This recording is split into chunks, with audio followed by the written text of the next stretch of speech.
இன்று மனிதன் பிறப்பு நிலைகளை பற்றி பார்ப்போம். பெண்ணானவள் மாதவிலக்கான 4ஆம் நாட்களில் இருந்து 8ஆம் நாட்களுக்குள் கர்ப்பமடைவதற்கான வாய்ப்புகள் அதிகம் இருக்கின்றன. திருமணமான தம்பதியர்கள் சற்புத்திரர் வேண்டுமென்றால் இருவரும் ஒரு மனதாக இருந்து கோபம், சோகம், விரக்தி போன்றவற்றை மறந்து ஒருவருடன் ஒருவர் உடல் அளவிலும் மனதளவிலும் இணையும் பொழுது ஆணிடமிருந்து வெளிப்படும் சுக்கிலமும் பெண்ணிடமிருந்து வெளிப்படும் சோனிதமும் வீரியம் கொண்டதாகவும் உன்னதாகவும் இருக்கும்.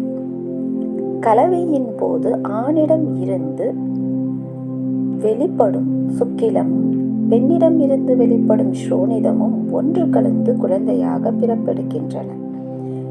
இணைவின் போது ஆணிடம் இருந்து வெளிப்படும் சுக்கிலத்தின் அளவு பெண்ணிடம் இருந்து வெளிப்படும் சோனியத்தின் அளவை விட அதிகமாக இருக்கும் பட்சத்தில் ஆண் குழந்தையாகவும், பெண்ணின் சோனியம் ஆணின் சுக்கிலத்தை விட அதிகமாக இருக்கும் பட்சத்தில் பெண் குழந்தையாகவும், ஆணின் சுக்கிலமும் பெண்ணின் சோனியமும் சம அளவில் இருக்கும் பட்சத்தில் திருநங்கைகளாகவும் பிறக்கின்றார்கள்.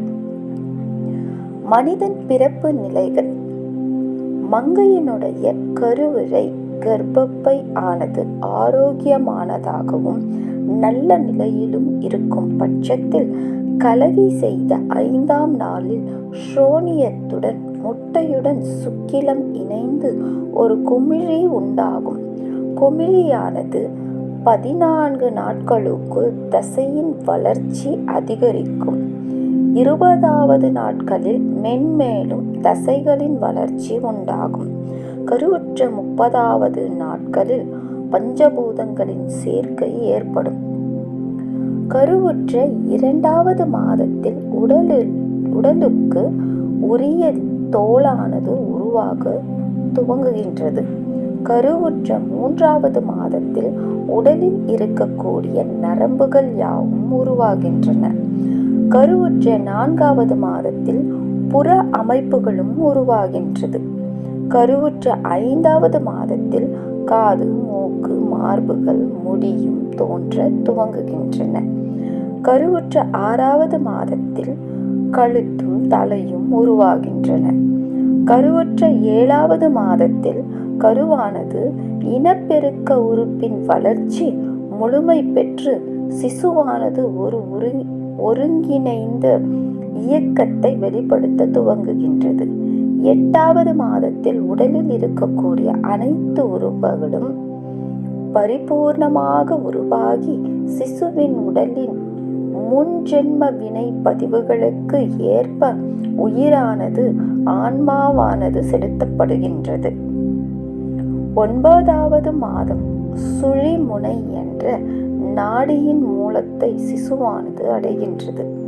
10வது மாதத்தில் தாயின் கருவறையில் இருந்து வந்த குழந்தையானது தன்னுடைய பிஞ்சு பாதங்களால் உதைத்து கருவறையை திறக்க முயற்சிப்பதால் தாய்க்கு பிரசவ வலி ஏற்படுகின்றது. விதி எப்பொழுது எழுதப்படுகிறது என்றால், அன்னையின் கருவறையில் எவருக்கும் தெரியாமல் இருக்கும் பொழுது பிரம்மதேவனால் கருவில் மறைந்திருக்கக்கூடிய உயிருக்கு விதியானது எழுதப்படுகின்றது. யாரும் அறியா வண்ணம் இருளின் மறைந்திருக்கும் காலத்திலேயே கருவில் இருக்கும் சிசுவின் ஆயுளும் கல்வியும் செல்வ நிலையும் ஆரோக்கியமும் எந்த நேரத்தில் கருவில் இருந்து வெளிப்படுதல் வேண்டும் என்றும் பிறப்பும் இறப்பும் ஒரே நேரத்தில் முன்ஜென்ம பாவ புண்ணியங்களுக்கு ஏற்ப கர்ம வினைகளின் அடிப்படையில் பிரம்மனால் எழுதப்படுகின்றது.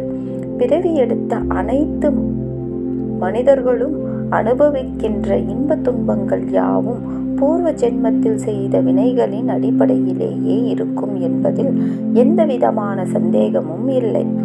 விசித்திரமான கட்டமைப்பு. கருடா, நீ முன்பே கூறியது போல மனித உடல் என்பது விசித்திரமானதாகும். மாயமான ஒரு வியக்கத்தக்க கட்டமைப்பு கொண்டிருக்கக்கூடியதாகவும் இருக்கும். ஏனெனில் மனிதனின் உடல் பஞ்சபூதங்களும் பஞ்ச இயந்திரங்களும் தச நாடிகளும் இணைந்து உருவானதாகும்.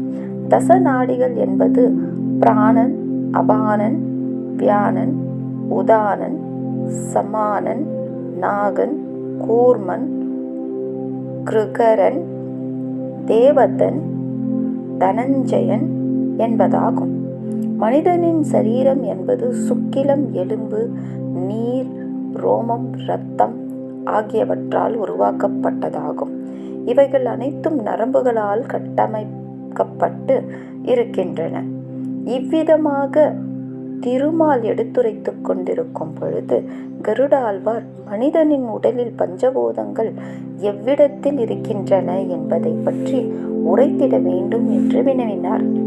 உடலில் பஞ்சபூதங்கள். பூமியில் தோன்றுகின்ற அனைத்து உயிரினங்களிலும் பஞ்சபூதங்களின் குணங்கள் நிறைந்துதான் இருக்கின்றன. பஞ்சபூதங்கள் இல்லை என்றால் எந்த உயிரினங்களும் இல்லை என்று கூறிய திருமால் மனித உடலில் பஞ்சபூதங்கள் எவ்விடத்தில் அமைந்திருக்கின்றன என்பதை பற்றி எடுத்துரைக்க துவங்கினார். பஞ்சபூதங்கள் என்பது மண், நீர், நெருப்பு, காற்று, ஆகாயம் ஆகும். மனிதன் குணம் என்பது தன்னிடம் இருக்கும் விதையினை வளர்ப்பதாகும். அதேபோல்தான் மண்ணின் குணமும் மனிதர்களின் உடலில் நிரம்பி இருக்கின்றன. மண்ணின் குணத்தினால் எலும்பு, தலை, முடி, உடல், தசைகள், நகங்கள், புறத்தோள்களும் ஏற்படுகின்றன. நீரின் குணம் என்பது இருக்கும் இடத்தினை குளிர்விப்பதாகும். அதேபோல் மனிதனின் உடலில் உள்ள வெப்பத்தினை குளிர்விக்கும் பொருட்டு உற்பத்தியாகக்கூடிய உமிழ்நீரும் சிறுநீரும் சுக்கிலமும் நிணநீரும் நீரின் குணத்தினை கொண்டிருப்பதாகும். நெருப்பின் குணம் என்பது தன்னுடன் சேர்ந்த பொருட்களை தன்னுடனே எரிக்கும் குணம் கொண்டதாகும். அதாவது மனிதர்களின் உடலில் ஏற்படக்கூடிய பசி, தாகம், தூக்கம், சோம்பல், புத்துணர்ச்சி முதலியவை நெருப்பின் குணத்தினால் ஏற்படக்கூடியவை ஆகும். காற்றின் குணம் என்பது ஓரிடத்தில் நிலையில்லாமல் இருப்பது போல பல இடங்களில் சுற்றித் திரியும் தன்மை கொண்டதாகும். அதே தன்மை கொண்ட கோபம், இச்சை, மடம், பயம், மோகங்கள் போன்றவை காற்றின் குணத்தினால் ஏற்படக்கூடியவைகள் ஆகும். ஏனென்றால் இவைகள் நிலையானதல்ல. ஆகாயம் என்பது பரந்து விரிந்து இருக்கக்கூடிய விசாலமான அமைப்பினை கொண்டதாகும். மனிதர்களின் எலும்பும் கேள்விகள், எண்ணங்கள், கம்பீரமான சிந்தனைகள், ஆன்மா சக்திகள் மற்றும் சப்தங்கள் போன்றவை ஆகாயத்தின் மூலம் ஏற்படுகின்றன. சுருக்கமாக கூற வேண்டுமென்றால் அண்டத்தில் உள்ளவர்களை யாவும் பிண்டத்தில் இருக்கின்றன. இதுவே மனிதனின் பிறப்பில் உள்ள இரகசியம் ஆகும். கருடனே, இவைகள் யாவும் மனித குலத்திற்கு நன்மை அளிக்கும் பொருட்டு உன் மூலமாக பிறப்பின் இரகசியத்தை யாம் உமக்கு உரைத்தோம். நீ மேற்கொண்ட ஏதேனும் அறிய விரும்புகின்றாய் என்றால் என்னிடம் கேட்பாயாக என்று பெருமாள் மலர்ந்து அருளினார்.